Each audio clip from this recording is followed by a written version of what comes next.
Social മീഡിയയിൽ ഒരുപാട് ആരാധകരെ ഇതിനോടകം സൃഷ്ടിച്ച ജോഡിയാണ് ദിയ കൃഷ്ണയും അശ്വിൻ ഗണേഷും.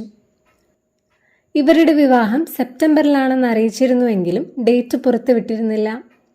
കൃഷ്ണകുമാർ സിനിമാ താരത്തോടൊപ്പം രാഷ്ട്രീയക്കാരൻ കൂടിയായതിനാൽ സുരേഷ് ഗോപിയുടെ മകൾ ഭാഗ്യ സുരേഷിന്റെ വിവാഹം പോലെ എല്ലാ മേഖലയിലെയും പ്രമുഖർ പങ്കെടുക്കും എന്നാണ് പ്രേക്ഷകർ കരുതിയത്.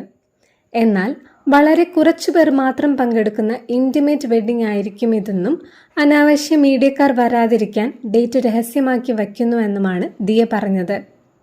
കൂടാതെ ഹേമ കമ്മിറ്റി റിപ്പോർട്ടുമായി ബന്ധപ്പെട്ട പ്രശ്നങ്ങൾ നടക്കുന്നതിനാൽ തന്നെ സിനിമയിൽ നിന്ന് അധികം ആരും കാണില്ലെന്ന് കരുതാം. ഓണത്തിന് ശേഷമാണ് വിവാഹമെന്ന് ദിയ പറഞ്ഞിരുന്നു. എന്നാൽ ഈ ആഴ്ച തന്നെ വിവാഹം ഉണ്ടാകുമെന്നാണ് സൂചന. അഹാന കൃഷ്ണയും സിന്ധു കൃഷ്ണയും വിവാഹത്തിനായുള്ള മെഹന്തി ഇട്ടതിൻ്റെ വീഡിയോ സോഷ്യൽ മീഡിയയിൽ പങ്കുവച്ചു.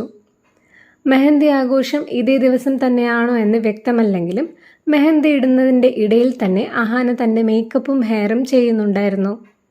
ഇത് ഫംഗ്ഷന് വേണ്ടിയാണെന്ന് തന്നെ കരുതാം. മെഹന്തി ആഘോഷം കഴിഞ്ഞാൽ പിന്നെ ഹൽദി, സംഗീത് ചടങ്ങുകളാണ് വിവാഹത്തിന് മുമ്പുണ്ടാവുക. അതിനാൽ അടുത്ത 3-4 ദിവസത്തിനുള്ളിൽ തന്നെ ദിയയുടെ വിവാഹം പ്രതീക്ഷിക്കാം. 10 വർഷങ്ങൾക്ക് ശേഷമാണ് താൻ മെഹന്തി ഇടുന്നതെന്നും അത് വളരെ പ്രധാനപ്പെട്ട ഒരാളുടെ വിവാഹമായതിനാലാണെന്ന് അഹാന കൃഷ്ണ ഇൻസ്റ്റാഗ്രാമിൽ കുറിച്ചു.